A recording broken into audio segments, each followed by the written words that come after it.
Yo sluku bathok elaelo sirom menyang Solo uli-uliye payung moto macentit lolo bawang mati ora obah yen obah medeni bocah yen urip golek duwe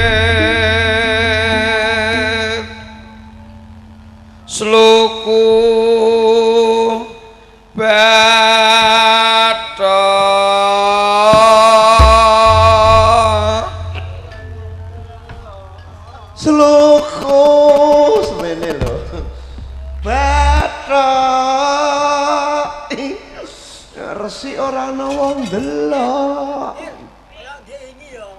wah akeh ndek ingi timbang iki malah beruh iki kok ana ndarana ke-13 ah karek parek-parek wong 5 Mbah Kaji tesih do wungu Mbah Kaji wedok wong lunga umroh lunga kaji kok barengku lho Mbah Kaji wedok iku sing ndi iku ibune Kang Darmin mangkat lunga kaji ning gone Mekah Sadimah kliru le endi nggone Sarimah Bakuluyah wah anten Mekah Madinah nek Mekah Madinah Pak De kowe tek parek-parek ndara kaluan do mulai turu sampean ora ngono lho sampean kok malah ngamuk wong delok iku piye lah wong iku genahan sing sabar yuk le medun ape numpuki kursi sampean iya ben dikukut ora tak lakoni wong pegaweane dugelan tak lakoni lek ngene dagelan metu akeh wong melekan bayek kok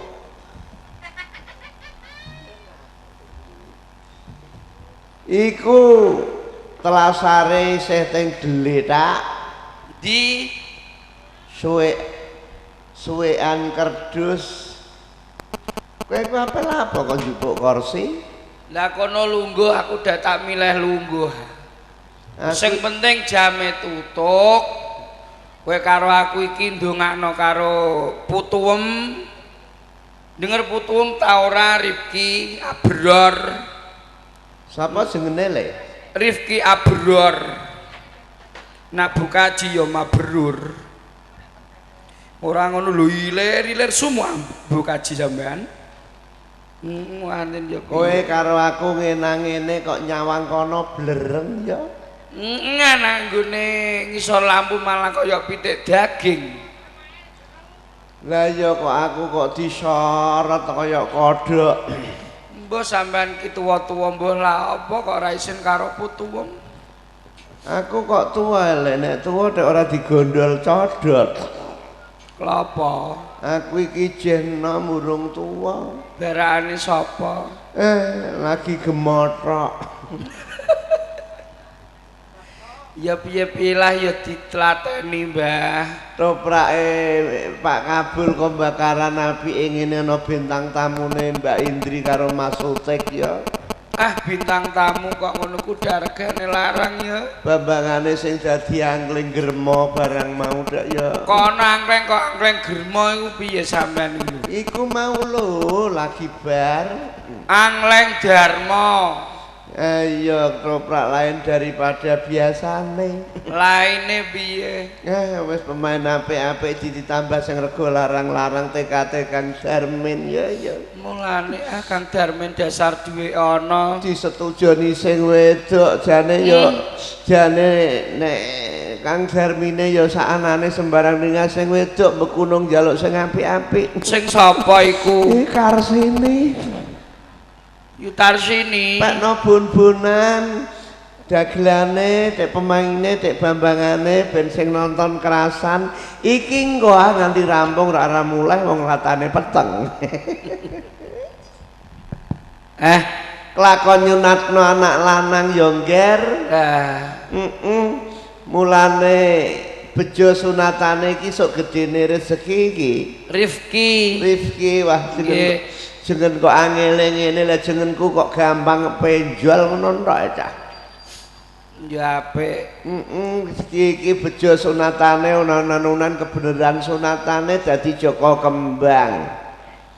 Sekolahe pinter dadi pegawai sok ben rabi omah-omah. Nanggap ketoprak iki neh gabungan neh ning aku mbok isih urip mbok ora. Ya ijeh urip Mbah sampean iku piye-piye lah diarep-arep Yayi Krikilan. Karo dene cah aku lagi cah ndekan wong bar aku wis do mati resik. Sapa kabeh sing do mati pelawak-pelawak iku? Nah tak total mundak malah aku melu wedi dhewe le. Kene Mbah. Wong kene ora pati paham cara kulon kok. Iya yo do turu le. Sampeyan iki tak pengen gresah kok ijeh gresah. Ora gresah iku piye? Wong panjene yamene kelap. Ora ngono kaget aku mas aku kowe ngamuk aku. Jebul. Mbah malah pengen ngjongson ngono kok. Kon ngiwangi jebule. Son iki gak gelan dari kon ngiwangi gotong son. Nyeluk kancane. Nyeluk kancane. Wanjine tengah wengi yo ngger.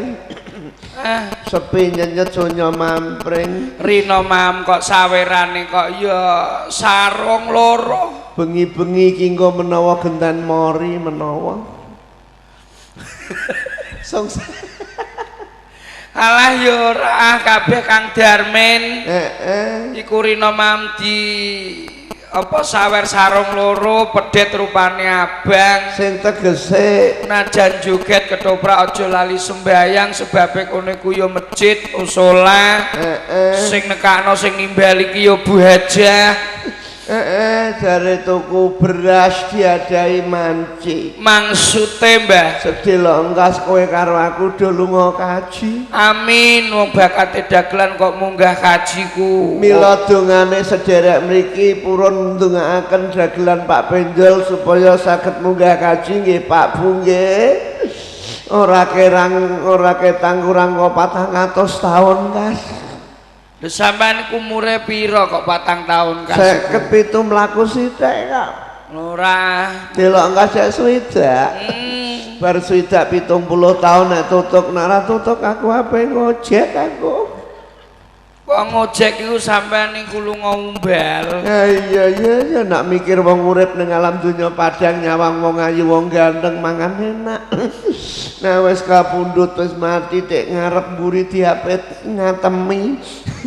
Kok diapet ngatemi? Kula ngarep mburi bumi dicepet bumi kok diapet yu ngatemi ku. Iya nek wis do tuwa kok do ora krasan ning Jawa kok do ning Kalimantan sing dijujuk kok balik papan. Balik papan di. Iya papane diwalik iku nggo. Iya talah. Aku nek kelakon lur sampean nyawang kula sing isih melek. Pak Penjol awake kuru napa isih lemu? Oh ya kuru sampean ndak mboten ngrasakno nasib kula apa. Kula badhe operasi mulane awak kula kuru. Operasi apa lah Mbah? Mripat ngono kok. Lah keneng apa? Mripatku diserang penyakit karak. Ora karak iku. Sing bener cengkaruk.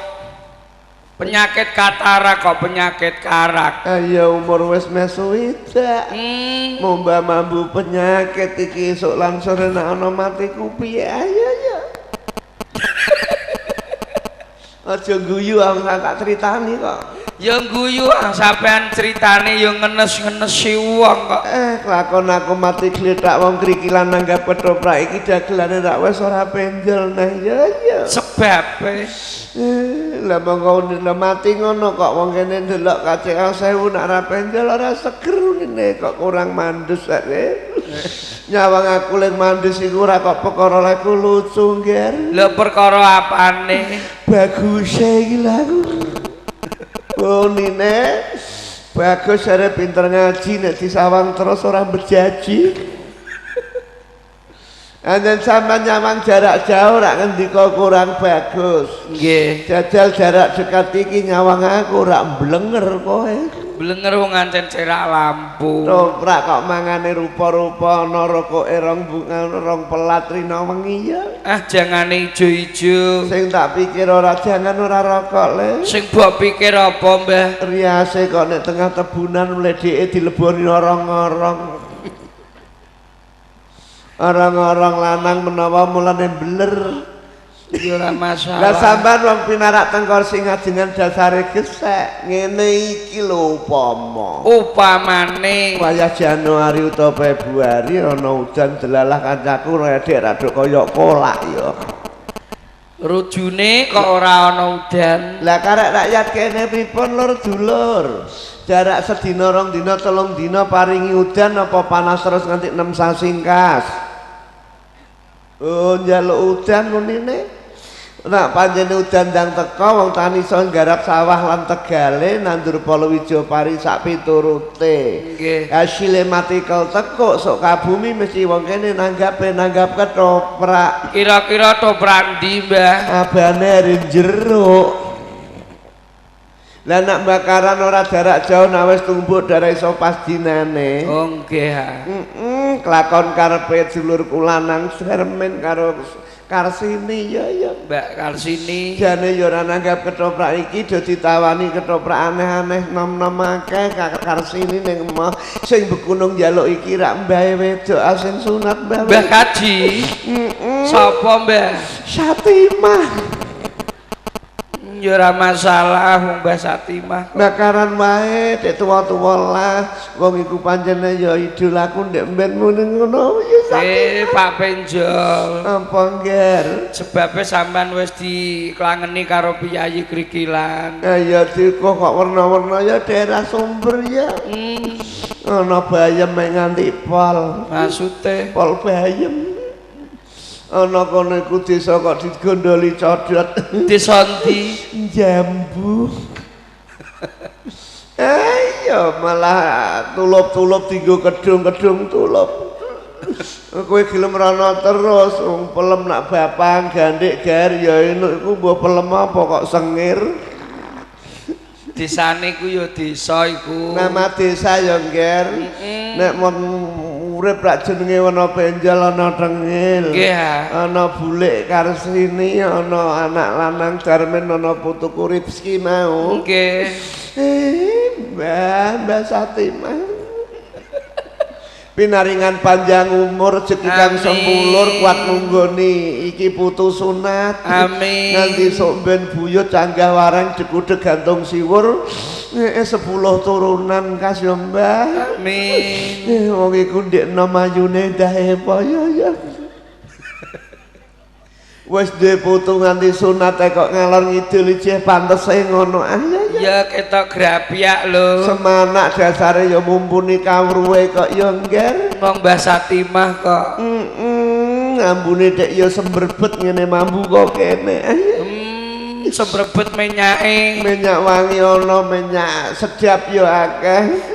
Nak minyakmu ngono are jelpi. Jelpi Iku mau jelantahe pindang. Dinggo sampean niku enggak pah aku. ora kok ngenyek kowe wong kancaku sing tak sayang tek nyenyekan apa Aja dinyek wong kancane nyambut gawe. teh botol kok turah kerat-keratan.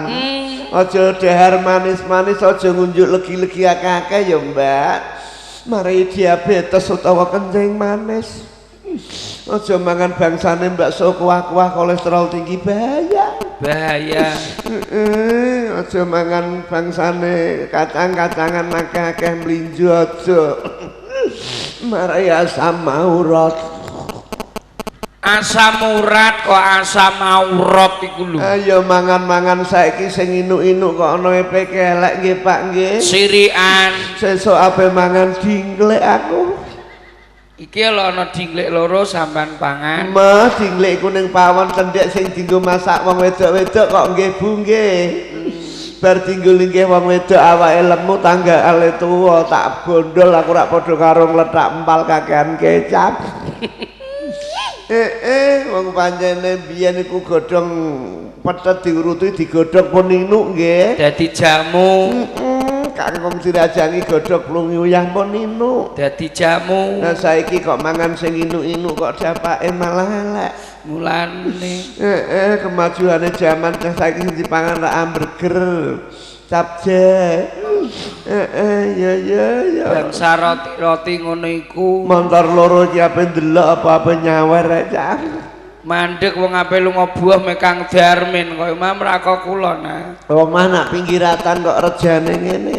Reja-reja ning ngarep tebunan kok. Jam 1 2 3 pajar barang kok ya wong liwat isih akeh. Pancene ratan iki. Yuk karo sini karo sing lanang mesam-mesem kok. Seneng nganggu-angguyu. Anak lanang wis kelakon direnggo ngene disunano dadi bocah sing migunani tumrap nusa lan bangsa. Amin. Nek sunatku mbiyen ya ora ditanggapno ketoprak malah digiring nek kali digeceki watu. Dak rekoso iku. Aku anake wong larat kok nek kowe ya anake wong sugih. Ya wong sugih wong mampu ah. Wong Pak Am kene nyolong telo. Sampeyan niku ra ngenyek aku ngarani aku te anake wong sugih. Sugih te anake wong nyolong telo. Lah piye Le? Aku wis ngerti nek sampeanku sugih ndek ben mula. Lah ya ngono lho. Ning sayang sithik. Apa nggih? Maaf nek lunga buah kalungan plastik. Dudu mbokku iku. Sapa iku? Ngopi alias kirek iku. Popi. Elah wong delok sithik kono jembar kono lega tek nggawa kursi dienggo mengarep. Pak Juki bok ngono-ono. Dimatno kok nggir. Tek ora iku lha apa? Hati-hati lho Pak D, kula sing wis tau nglakoni. Linggo kursi tenggene ngoten niku kamar mandi nggih tau. Main nang daerah Glonggong kono ya tau mancik kursi sikile tugel kula njrungup. Cirah kula ketatap nganti penjol saiki. Dipatri matur nuwun. Aduh teng jeding nggih ngoten kula linggih kursi bareng kula nyiduk banyu kursine mlayu aku gledak. Nah, tak pikir salahku dhewe kok. Dek iso salah. Wong lanang aduh dek linggih kursi kok kaya wong bar duwe anak. Lah wis tuwa kok ora linggih lha apa? Nggih, panjenengan do pinarak kula tak melu linggih dadi ben stabil. Berarti jagungan. Sedelok engka sasine November terus Desember ya nggih. Insyaallah iku engko udan. Ya ora nganti kesuwen supaya ana udan dan teko mau ben subur makmur wong krikilan. Lombok iku lho nek ngguri kok garing aku kok ya sakit. Alah Lombok regane murah nggih. Ya enak Dik, 3 tahun seprene meningkat kebenaran ana Lombok regane 90.000 sekilo. Ngono kulit mertuaku iku kok wasis mbake Lombok regane larang. Wasise piye, Mbah? Keluargane tak kulino mangan sambel utawa pedes-pedesan. Rene Lombok regane larang, mletik nalare mertuaku. Nyambel secowa iku ora diweni Lombok kelarangan regane. Dadi iki apa? Letoki remason. No, ancen ya akal-akalan kok. Dadi keluargane wong somah judir kabeh kaya Wak Lohan. Perkara rimason. 4 sehat 5 sempurna mangan ra usah sing enak-enak. Kudu dijaga. Ijo-ijonan. Nggih kangkung bayem lembayung. Klambine Handra barang dak ijo. Iki lho dulure Kang Darmin. Nggih, napa niki tak Iya. Wong ngadeg kok ya gebroyoh ngono kok. Ora ngono. Mulane bener rak kosine jepat ae.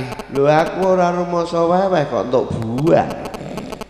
Ya diterima Mbah piye-piye lah. Allahumma sholli wa sallim ala sayyidina wa maulana Muhammadin Allahumma suril Islam wal muslimin wa aklihi kafarota wardolimin kemis legi ayo kanca padha ngaji nyangke ngetas isine popok bayi gladrah iku wong pujian kok kitab suci lunga ngaji ning daleme Bapak Kiai sok yen pinter sumben go ngrampok BRI gendro cah iki parian kanggo sangu yen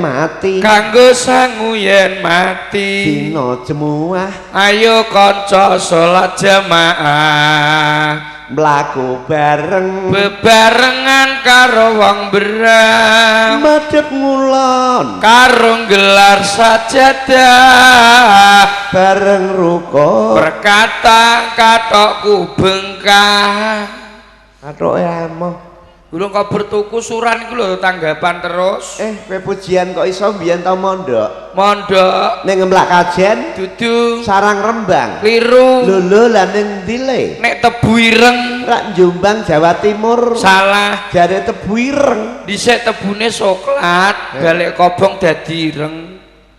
Mulane Tebu Ireng. Aku tak ngalah sing kewarasan. Yo ngalah. Anakmu rak mbok sekolahna jurusan agama Islam. Ya jelas wong pakane ya pondokan ora tak sekolahno nek june sekolah. Endi sekolah anakmu? Ning gone Damarasah di Bidaiyah. Walah. Di madrasah. Nggih ning gone madrasah Ibtidaiyah. Syukur apa ngono ku nggih ingi aku diamuk gurune ngono kok. Masalahe telat lah ku bayar SPP disurati nganggo basa Arab. Mbok waca. Ya tak waca. Ning nyurati piye ngil? Bak patekaba ya patekaya ra fatekara bayar. Ya bener lah wong ayahe bayar ya bayar.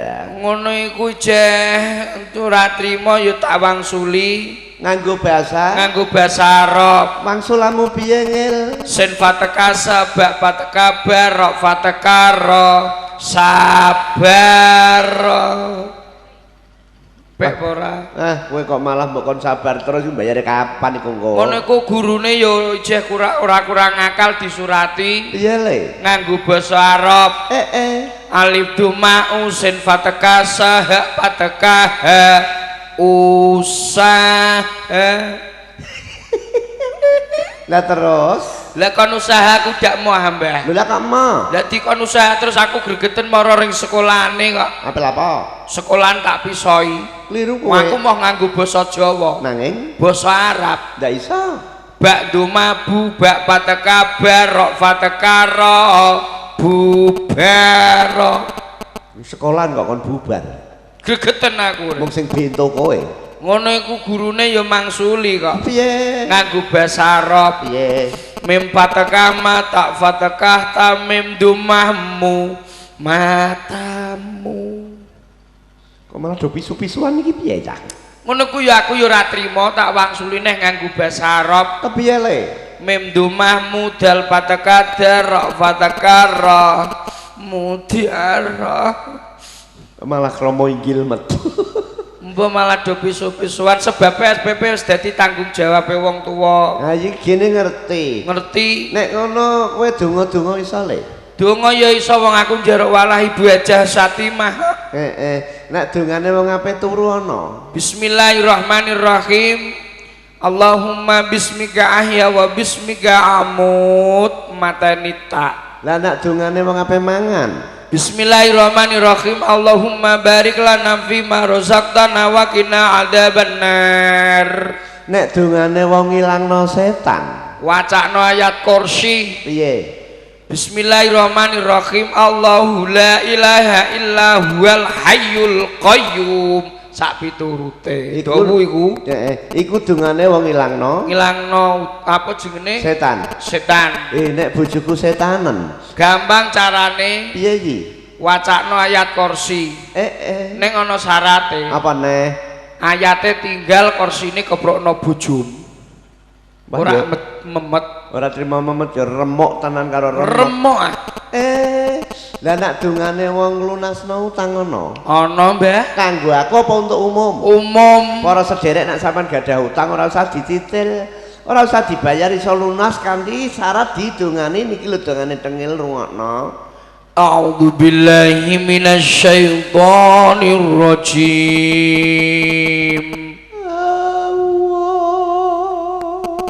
Sampai nyenggak itu aduh awak kok kulon nggugik ya.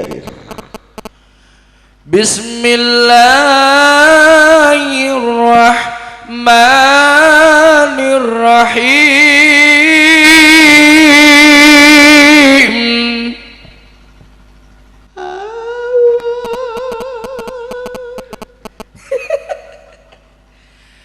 Ya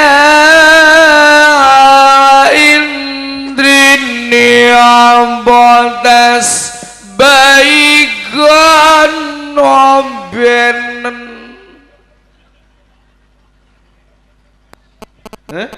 lunas malah oleh beras kandhani dalane nek kok cocok aku ya indrini ambotas baikan ombenen. Ya endrini ombe dhewe. Lho sampean kon marahi wong lunasno utang kok malah ombe dhewe. Monggo wong utang wajibe. Nyaur. Nak kowe andan ndak iso. Andan di? Andan cara Mekah. Andan Mekah iku anggere takok Mak Satimah Mbah Haja Satimah ya ngerti. Lah ya apa dicocokno? Nggih Mbah Haja. Ya. Wandan Mekah iku apik. Piye le?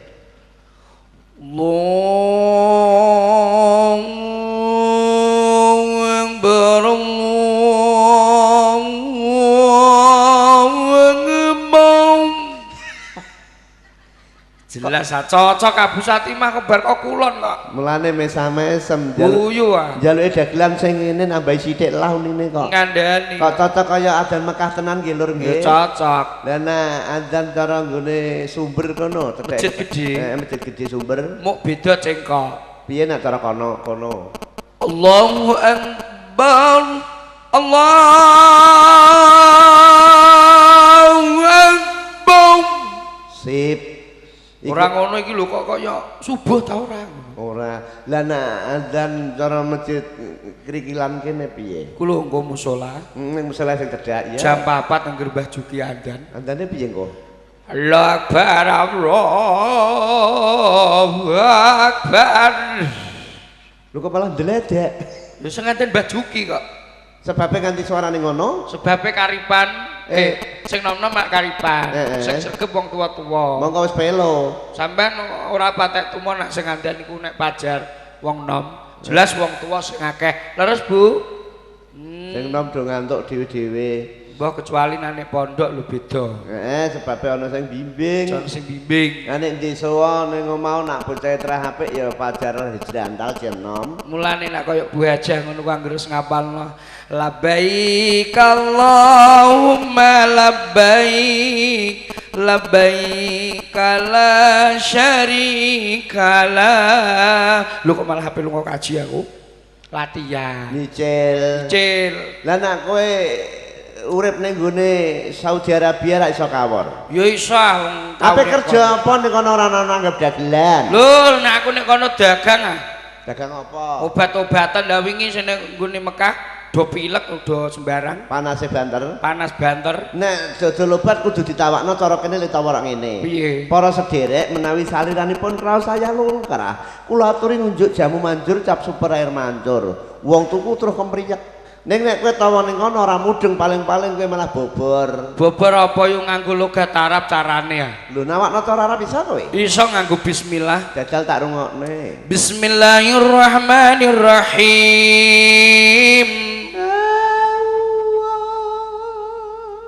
Lambene gandul. Ora apa-apa timbang jajan gandul. Insan anam yang tansagri ba'lan qanidin. Tawa obat ning Arab. Apik Oh cocok unine. Cocok Abu Satimah. Seneng ngono renah pisan kabeh gamblang cetha. Insan anam yang tansagri lan qanidin. Kang Darmin awar bojone Senggol-senggolan mulane dungokno nik dungokno inna insana budrek budrek ora melok lha aku lali ra kulaan budrek kok sampean elingno ya mula ora mbok tawakno iku nek kowe ndek kapital to ndek modal nek kono pamane uripmu kecelakaan cara kene kowe dadi pembantu mung buruh tunggu pitik apa tunggu manuk nang sawah suh manuke mabur nang selepan tunggu gabah pitik dipisah suh pitike mlayu ya ora mudeng cara sampean guyak pitik ning kene ya mudeng ana gusah pitik cara Arab piye le Bismillahirrahmanirrahim Ayam yang gebata balang makak gusah pitik ning Arab ngono iku dhe Pak De lha nek di ayam piye mau ayam piye ayam nyak gabang tak balang makak ayam ya cengelem sembrono sampean lho iki iso tenan apa mbodoni aku ya iso sing mesti mbah mulane kudu latihan wong tau mondok nek cara Cina iso le kowe le iso hitungno cara Cina 1 tekan 10 iji samsu ngoyo jipat yausho iku cara Cina hitung-hitung 1 tekan 10 lah nak 2 3 4 ji samsu kaya rokok ya De iya rokok ji samsu lah nak 2 1 4 4 ji wet su lho nak wong galak pada diamuk lho iku jenenge hitung-hitungan cara Cina nah rene ke tau mondok diresaya karo sing domah kowe karo aku tekan kene kon ndongakno keluargane Kak Darmin ndongakno karo sing sunat mau nggih Kang Darmin sampean kon ndongakno nggih Kang Darmin nggih ngono Kak oh nggih nderek ndongakno kula sak kanca Mas Mbah Buyut Penjol sing ndongakno dagelane loro kowe karo aku wis sampean tok ah aja wong kowe ya melu dagelan kok oh ngono engko idep-idep lomba yurine penonton sing isih melek yaene kalebu Bu Hajah Satimah iya kae lho pinarakmu Mbah Juki betul ki jurine kok sing nilai sing apik sing di nek sing apik ben kena kanggo contoh sing kurang apik to sing elek medun njaluk ngapura karo wong sing dhewe isih melek Kang Darmin sak khususé setuju Pak Bu cocok mulai ini cocok mulai dagelan komik guyon tok rano intine lah apa orang ngono sirahe jenengan apik Mbah kaya apa persis melon sirahku nggih ora melon nek iki lha apa kalau ngrasani ngene sirahku kaya kelamutan pelok pelempakel gini gelem melok waton aja rewel lah wis gedhe rewel ora ngono nek nggawa sangkok iku iya wong dikon ndongakno karo siap-siap persis Kiai Haji sapa Kiai Haji sing pun Suwargi iku lho Zainuddin MZ jenate lah nek ilang ene karek kejet-kejete ya ya aku iki ape mati ya piye kok ora karek seger warase wong Assalamualaikum warahmatullahi wabarakatuh Waalaikumsalam warahmatullahi wabarakatuh para rawuh dipun kenalaken dipun tepungaken nami kula Rama Kiai Haji Badal Basuri Kiai kok Badal Bajuri lho asli saking Ngemplak Kajen Margoyoso cak iku Karaya-raya dumugi wonten ing dusun Krikilan Kapurih ndongaaken anggenipun kagungan kersa Nak Mas Darmin sak garwa putra anggenipun ngitanaken putranipun kakung saged enggal pinaringan sarah sekolahanipun mempeng saged nyambut damel dipun seseni dinten 7 pekenan gangsal 889 tinari terus di Sunan Kalijaga. Sing jaga bali wis maneh Pak Darmin sakrina sakwengine tan wonten alangan rubeda menapa-menapa supados saged kasembadan sengkala padha lunga kituta barat kitut maruta.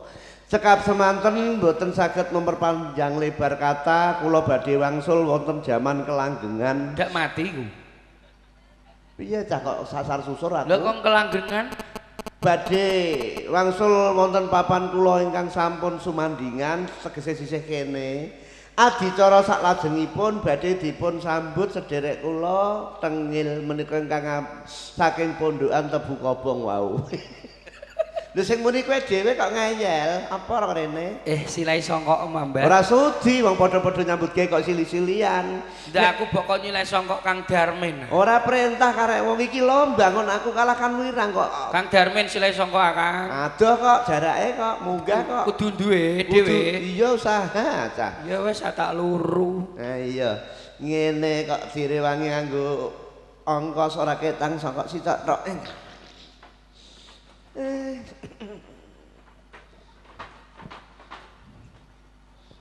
Peteng kok Mbah. Kowe kok nggereti sembarang iku apel apa cah? Nah lah. Kaya malah tiru aku baldu aku diamuk arek.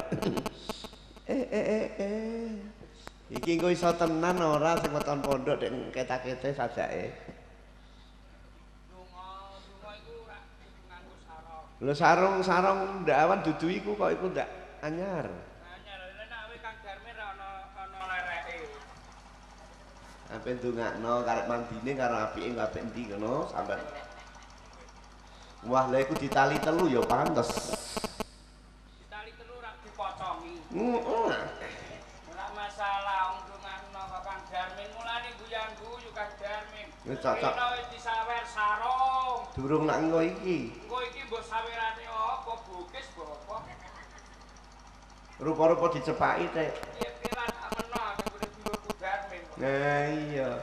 Alah iki engko ndak menang adek. Alah iki mbok jejeno baca Satimah yo pas. Iya. Oh, ya ini kok nyugi. Macem nggih. Ya ini kok nyugi serabi wis. Serabi apa wong iso. Lah karek tutur katane kira-kira masuk akal ora. Lho iku mau penderane sapa mbok saut? Sampeyan kok ngene Mekah iki. Lah ya kok gandane ngene amprek. Apik ya kaya wong Arab tenan nggih. Karek engko dongane piye bener apa bener ngono. Ngrungokno iki. Wah, aku tak pikir-pikir kaya Habib aku. Iki sinten? Habib Mustafa. Oh, Habib kok yane nang tengah tebunan dari ngene. Lah. Kaget aku. Mbok rindik-rindik wae. Assalamualaikum warahmatullahi wabarakatuh.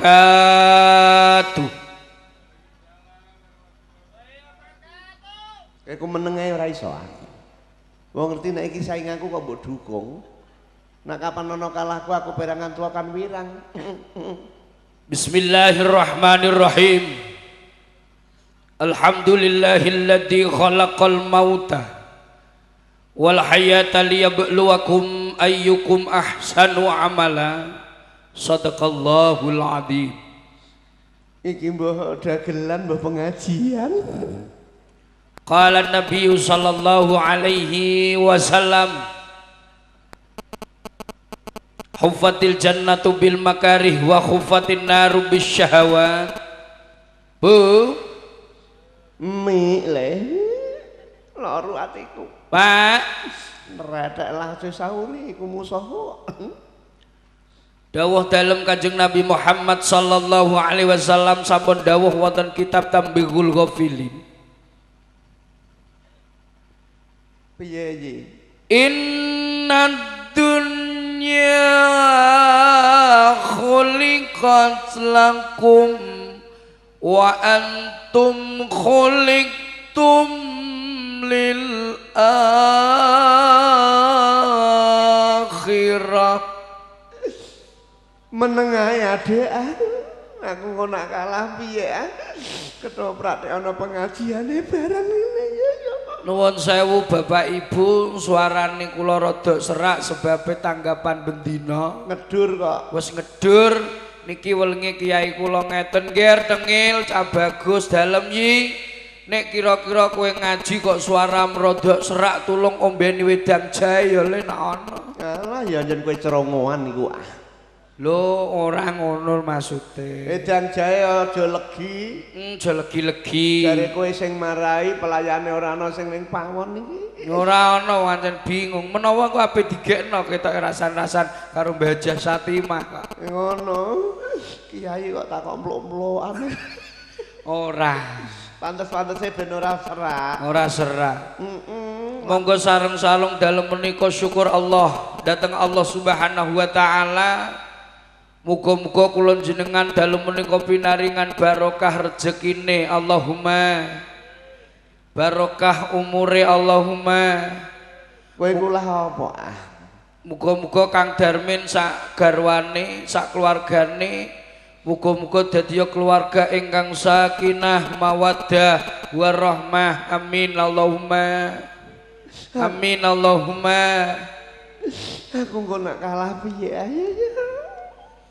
Kula pesen kalih panjenengane Mas Darmin nek jenengan kok kepengin duwe anak sing salih utawa sing salihah wonten Al-Qur'an sampun wonten 3 carane. Niki kula cuplek 3 sing setunggal. Nek kepengin duwe anak sing salih utawa sing salihah sing nomor 1 kaulan karimah. Kudu diwarai ucapan-ucapan sing mulya. Bocah cilik kudu diwarai basa nggih Bu nggih. Aja nganti bocah cilik-cilik iku nek karo wong tuwa aja nganti ra basa sebabe nek wong ora basa iku ibarate kaya laler utawa kewan ora duwe sopan. Iya aku kok nak kalah piye ayo. Sing nomor 2 mahalun kariman. Nek kepengin duwe anak sing salih utawa sing salihah digolekno panggonan-panggonan sing mulya yaiku panggonan nek didik di babagan agama. Besok sapa ngerti iso macakno wong tuwa lamun wong tuwa wis kapundhut nggih Bu nggih. Piye ayo. Ora ngono kok susah iki lho. Nek ora susah wong nak kalah aku mbok kon medun aku dak nerek-nerek. Kabeh karek engko. Sing terakhir nek pengen duwe anak sing salih utawa sing salihah rizkun kariman yuk tulung digolekno usaha rezeki sing barokah. Amin Allahumma. Amin Allahumma. Ikut bola. Muga-muga Bapak Ibu sing rawuh bengi iki muga-muga pinaringan barokah rezekine, barokah umure, muga-muga ling do nyambut gawe diparingi gampang. Lamun ana keruwetan muga-muga digampangno karo Gusti Allah. Amin Allahumma. Amin Allahumma. Muga-muga kula jenengan benjing sowan wonten ngersa dalem Allah kanthi dipungkasi kanthi kalimat asyhadu alla ilaha illallah wa asyhadu anna muhammadar rasulullah. Ngono dek mau apa nyilah balduku. Ya aku dhewe kok. Dekan. Muga-muga Kang Darmin sekalian sabubare nimbali ketoprak cahya muda. Muga-muga keluargane diparingi ayem tentrem. Muga-muga anggenipun ibadah dipun paringi istiqomah. Muga-muga besok kuat ziarah wonten ing Mekah Madinah nggih Bu nggih. Kaya panjenengan Ibu Satimah. Bu Satimah jenengan riyen nggih ngambung Hajar Aswad balang jumroh iku termasuk rukun haji. Mulane sampean Mbah Penjol kula niki pun nyicil kuplok tok. Ora masalah ben didongakno wong kene. Ya didongakno biayi krikilan. Muga-muga sak rampunge nimbali ketoprak cahya muda Mas Darmin sak keluargane sing rewang ya muga-muga diparingi slamet mboten wonten alangan robeda menapa-menapa. Amin Allahumma. Muga-muga desa krikilan dadi desa sing gemah ripah lojinawe, murah sandang ya murah pangan, tinebena sangka balak lan bilahine Allah. Amin Allahumma. sapa wonge sing gelem syukur senajan syukur ora ketang sithik mongko Gusti Allah Subhanahu wa taala sampun dawuh wonten ing Al-Qur'an. Pripun nggih? Surah Ibrahim juz 13 ayat 7 ngono ora ngandel Kang Darmin dibuka engko darane aku gara-gara. Unine pripun? Bismillahirrahmanirrahim. Aku ngopiye ae? La in syakartum la azidannakum wa la in kafartum inna adabi lasyadid. Sadaqallahul azim. Artine pripun nggih? Ngene iki lho, kebenaran ayo Bu Satimah karo Kang Darmin sekalian. Piye? Lamun nekakno kiai ngono wis pira? Ana puluh setara orane. Gara-gara wae wis 5 juta luwih sarebanane. Ha iya. Ngene iki aku karo kowe ya 300 teko dhewe. Ya lho mbok 100 diamuk ora karu-karuan. Sing sapa gelem syukur marang nikmate Allah mongko bakal tak tambah nikmate Allahumma. Sing ora gelem syukur inna ada bila syadid sak temene siksaku banget larane. Mulane dulurku Darmin bengi iki nandakno syukur marang Gusti Allah mangayu bagya putrane ngislamke putrane muga-muga ing tembe wingking putrane dadi putra sing waladun sholih yad'ulahu amin Allahumma. Dawe Kanjeng Nabi ida mata benu adama ing kota amaluhu illa min salasin sedaqatin jariyatin au ilmi yuntafa'u bihi awalatin sholihin yad'ulahu. Nalikane anak Adam kabeh iki wis padha mati illa min salasin kejaba 3 perkara sing ora pedhot. 1 sedekah jariyah, 2 ilmu sing manfaat, sing nomor 3 yaiku anak sing sholih utawa sing sholihah. Amin Allahumma. Monggo Bapak Ibu sareng-sareng ndonga nyuwun dhateng Allah Subhanahu wa taala. Muga-muga donga kula panjenengan dipun ijabah dening Gusti Allah. Amin Allahumma. Amin Allahumma. Wah, iki ya termasuk tak dongakno lancar ling nyupir nggih Pak nggih. Selamat nggih Pak nggih. Monggo sareng-sareng donga Mbah Benjol. Ndak iso aku wong aku ndak mau kok kowe iki gilirane kok. Monggo sareng-sareng nggih Bu Satimah nggih. Maulaya salli wa sallim daiman abada ala habibika khairil hal hay kullihimi huwal bulladhi turja syafa'atuhu likulli hauli minal ahwa limuktahimin ya Rab Mustafa balligh maqasidana waghfir lana ma madaya wa si'al karaminal Fatihah. Dara menang aku angko. Bismillahirrahmanirrahim. Allahumma salli wa sallim wa barik ala sayyidina Muhammad wa ala alihi wa sahbihi ajma'in. Walhamdulillahi rabbil alamin. Hamdan syakirin hamdan na'imin. Hamdan yafina ma huwa yukafi'u mazidah. Ya Rabbana lakal hamdu kama yanbaghi li jalali wajhikal 'azim min sultanik. Assalatu wassalamu alaika ya sayyidi ya Rasulullah. Agusna wa iyahum sari'an bi izzatillah. Rabbana hab lana min azwajina wa dhurriyyatina qurrata a'yun waj'alil muttaqina imama. Ya Allah ya Rabbi, datang panjenengan ya Allah kula nyembah lan datang panjenengan ya Allah kula nyuwun pitulungan. Mugi-mugi dalu menika Bapak Sudarmin sekalian dalu menika kagungan kersa netakaken ingkang putra. Mugi-mugi panjenengan paring ora ridho ya Allah. Ya Allah ya Rabbi, sing rawuh dalu menika ya Allah gedhe cilik enom tuwa ya Allah. Kula nyuwun dhateng panjenengan anggenipun pados rezeki panjenengan gampelaken ya Allah. Ya Allah ya Rabbi, mugi-mugi dusun Krikilan dadosaken desa ingkang gemah ripah loh Cinawe, murah sandang murah pangan ya Allah. Ya Allah ya Rabbi, mugi-mugi Kang Darmin sekalian keluarganipun dadi keluarga ingkang istiqomah, keluarga ingkang sakinah mawaddah warahmah. Ya Allah ya Rabbi, Ibu Hajah Satimah anggenipun winginane nindakaken ibadah haji mugi-mugi panjenengan paringon hajjah ingkang mabrur ingkang mabrur ingkang mabrur. Rabbana atina fid dunya hasanah wa fil akhirati hasanah wa qina adzabannar. Subhana rabbika rabbil izzati amma yasifun. Salamun alal mursalin walhamdulillahi rabbil alamin. Bizirril Fatihah. Wedang jaene ndi?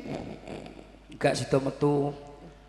Bapak Ibu cekap semanten nanggen kula matur kathah lepatulan pangapunten. Hadanallahu wa iyyakum ajmain. Assalamualaikum warahmatullahi wabarakatuh. Tak siarno. Siarno. Pripun lur dulur donga niki wau sae dongane penjel napa sae dongane tengil? Wong iku do gething karo aku kok. Kene sing CS-ku. Pripun Pak Bu, donga niki wau sae dongane penjel napa sae dongane tengil? Kudu minggat aku. Kowe sing siarno. Bapak Ibu kula nyuwun ikhlas sing sampeyan sedaya. Donga wau sae dongane Mbah Penjol napa Dik Tengil Pak Bu? Tengil napa Pak Penjol? Alhamdulillah al waqtu dainun janji minangka utang. Loh. Tegese pripun? Sapa sing ora gelem nepati janji iki kagolong cirine wong munafik sebab mau wis ana undang-undang. Sapa sing dungane kliru, dungane luput, kudune medun njaluk pangapura mongko iki kudu mbok lakoni, Mbah. Aku iki kok kebun nantang rakitan ayo. Piye-piye lah sampean kudune medun njaluk ngapura karo pinane Bapak Darmin sekalian adalah Ibu Hajah Satimah. Umumipun dumateng piyayi-piyayi masyarakat ing dusun Krikilan. Dak ya iringi ya ben ora ketok seple. Sallu ala Nabi Muhammad. Salatullah salamullah ala Toha Rasulillah. Salatullah salamullah ala Yasin Habibillah. Dimikem iki rojak onongko kurang lagi tambahi gula nyambut gawe gelem krekoso dagelan ika ape bongko. Nggih rada ndek kono aku rak nerek-nerek ya. Kawitane maca bismillah, pungkasane alhamdulillah. Iku ucape wong ahli ibadah, sonek mati ben entuk barokah. Rujak degan sambele cuwer, lambi prawan menger-menger, tiwas dandan ora sida klencer, dagelan medun kok ora disawer. Engko ya tak turutane. Salatullah salamullah ala Toha Rasulillah. Salatullah salamullah ala Yasin Habibillah.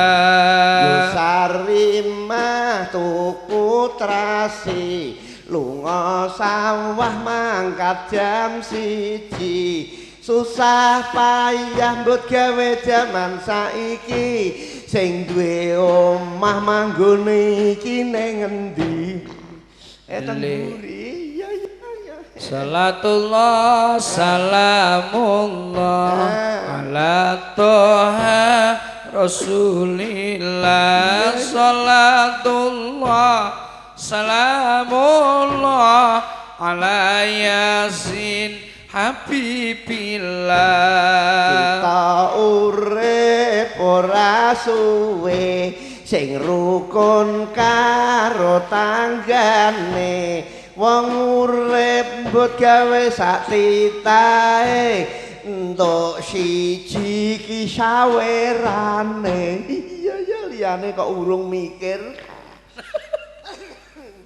pitik trondol ning ngisor tritis udan cilik arane grimis tuku grontol apa lopes dagelan penjol latihan ngemis wong aku wedi sok ben nek kono disiksa re.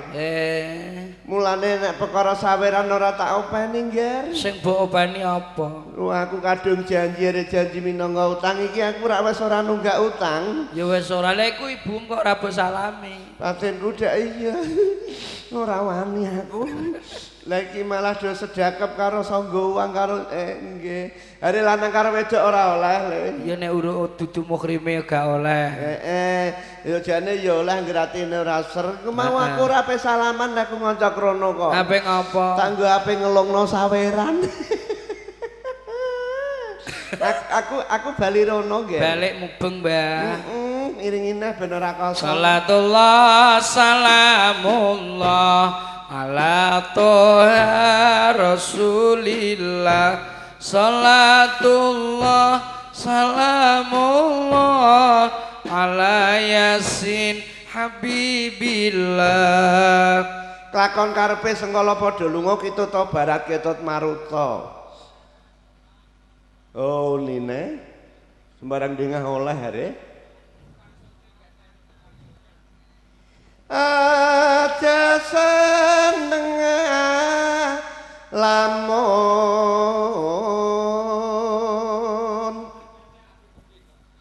aja ngayamundak geles pikun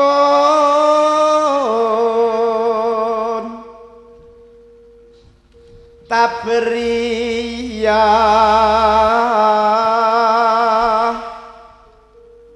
sabar sare mawas diri tukange gender kok cetha ya ning gender ya ngil kondang-kondang mulane wong kene senengane gending Jawa mau kewajiban kudu rampung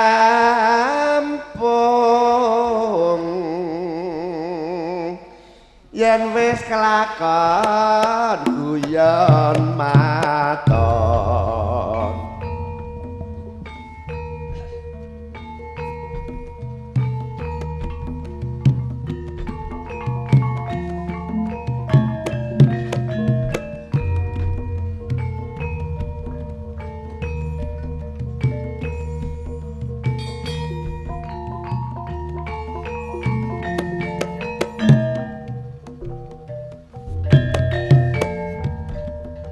bingung bapak mikir apa brantas korupsi gage dituntasno janji mukti samnya dosulaya rakyat cilik kabeh do kuciwa dalan rusak gage dandanono pejabate janji-janjine Josulaya aja sembrono wong kang cidra tembe mburine cilaka jo korupsi sing korupsi bisa mari yen wis do dibuntel mori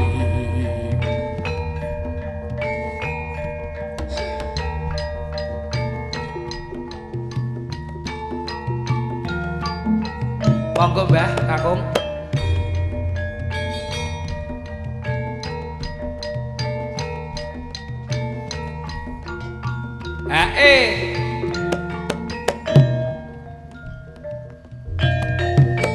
lagi bingung bapak mikir apa brantas korupsi gage dituntasno janji mukti samnya dosulaya rakyat cilik kabeh do kuciwa dalan rusak gege dandanono pejabate janji-janjine Josulaya aja sembrono wong kang cidra tembe mburi ne cilaka aja korupsi sing korupsi bisa mari yen wis do dibuntel mori.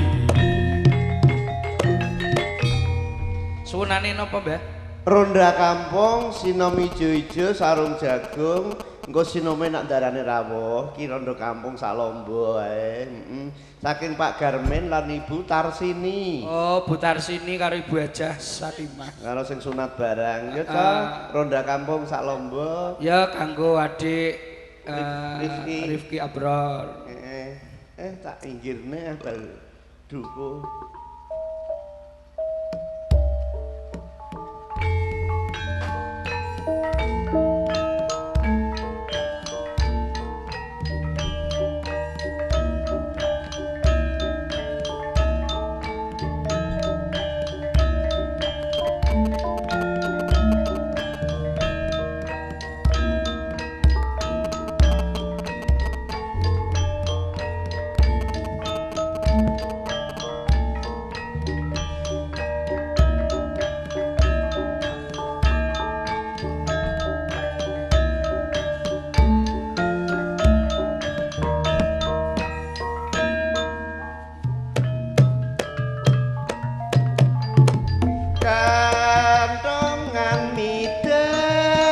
Tanda ronda kampung aja megaya ayo kanca mbak aja padha lembon sing tanggung kampunge aman nyata aja sembrono saiki wancine gilir sing padha turu wancine glilir saiki wancine gilir sing padha turu wancine glilir ya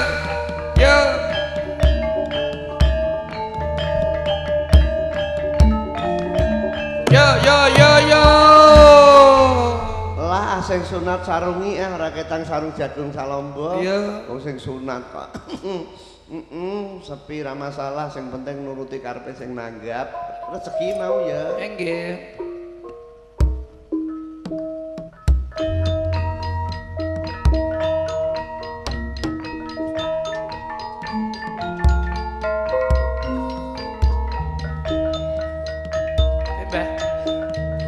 goyang nggih Mbah monggo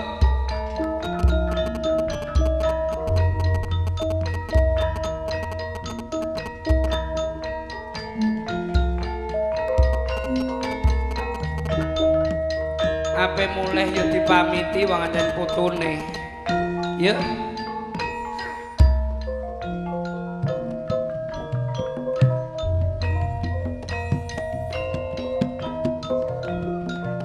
sarung jagung abote kabeh tresno tak rewangi korban jiwa raga mlaku adotan Rasulullah patone sesandingan gawe sang rasaku najan munggah gunung ora wegah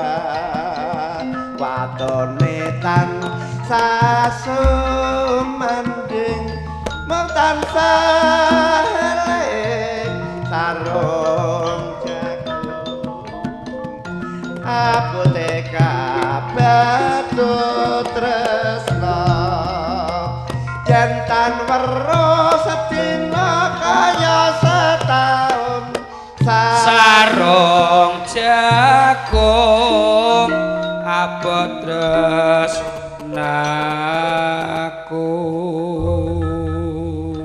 sinome ijo-ijo Tasnandara gaten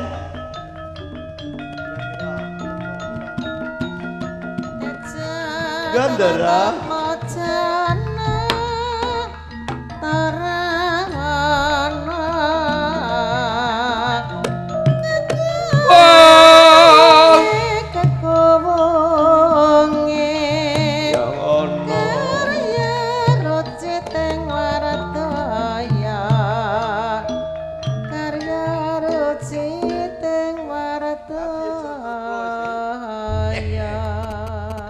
Bambangan bengi-bengi pacar-pacar kok gendileng ya. Gendileng nganti resik ketok kok kadoan. Sinome ijo-ijo le turuti ben legane pikir. Monggo aku lali kok. Nah. Sepira, Dik? Nah, kan. Ijo-ijo taruh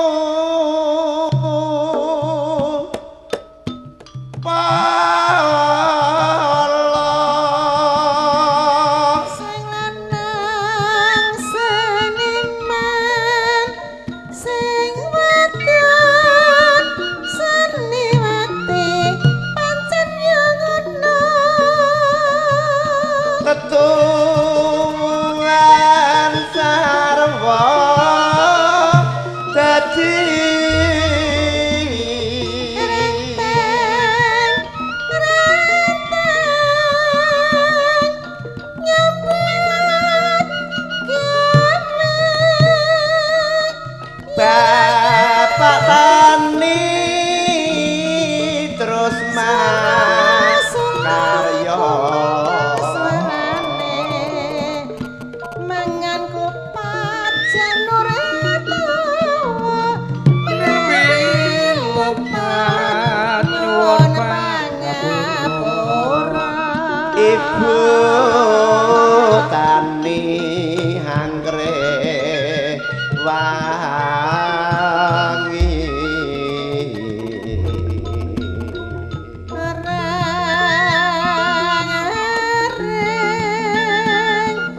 kudu eling kang papare kowe melu ngrampungno permintaane sunat ora menisan sampean ngono iku lho tetukulan kabeh dadi salah pancen rame eya eyo iya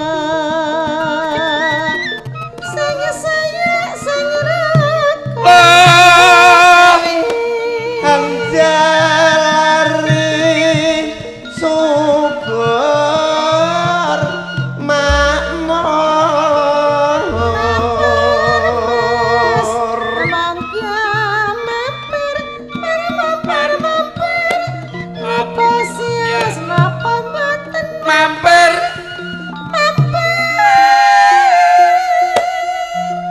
kowe iki swara pira suara 6 ora nemplok murah sandang miwah Kembang soleh suarane jeneng lali kegungane aja lali agamane salat limang waktu wewangunan ora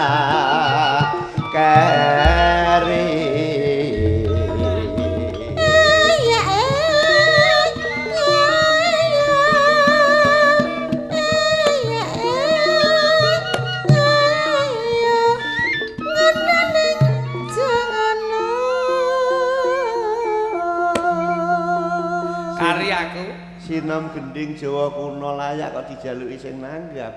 Wong gayenge ngene saya esuk kok saya ikhlas. Apa ngil? Kari. Lah kok kari? Iku senggake aku mam kari karo Mas Yatin. Menan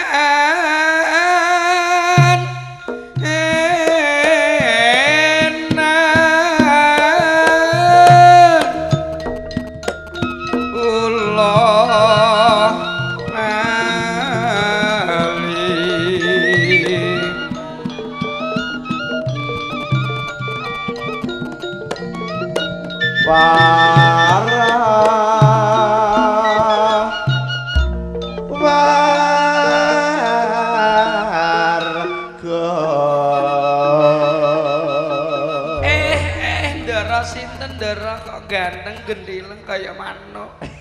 Manuk kok gendileng nak manuk gendilang. Nek kuning gendilang, kodang binurian yo gendilang.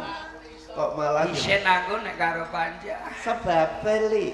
Mbok perkara senggak ya aku kari. Nek perkara ngentekno ya kedisiken. Kedisiken. Ngono kok mbok pikir aku sing tak pikir perkara medun ora ana saweran. Wah. Bekti kula konjo nggih, Den. Tiba koso wangsulipun kok.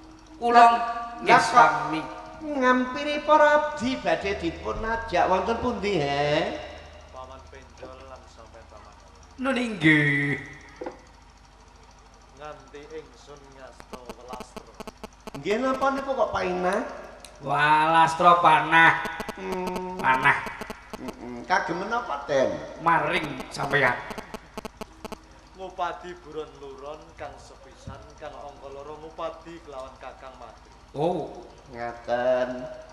Lah kersanipun Bendoro kados mekaten para abdi namung badhe tuturi monggo kula dherekaken. Monggo. Dorong. Mak. Ayo, Truk.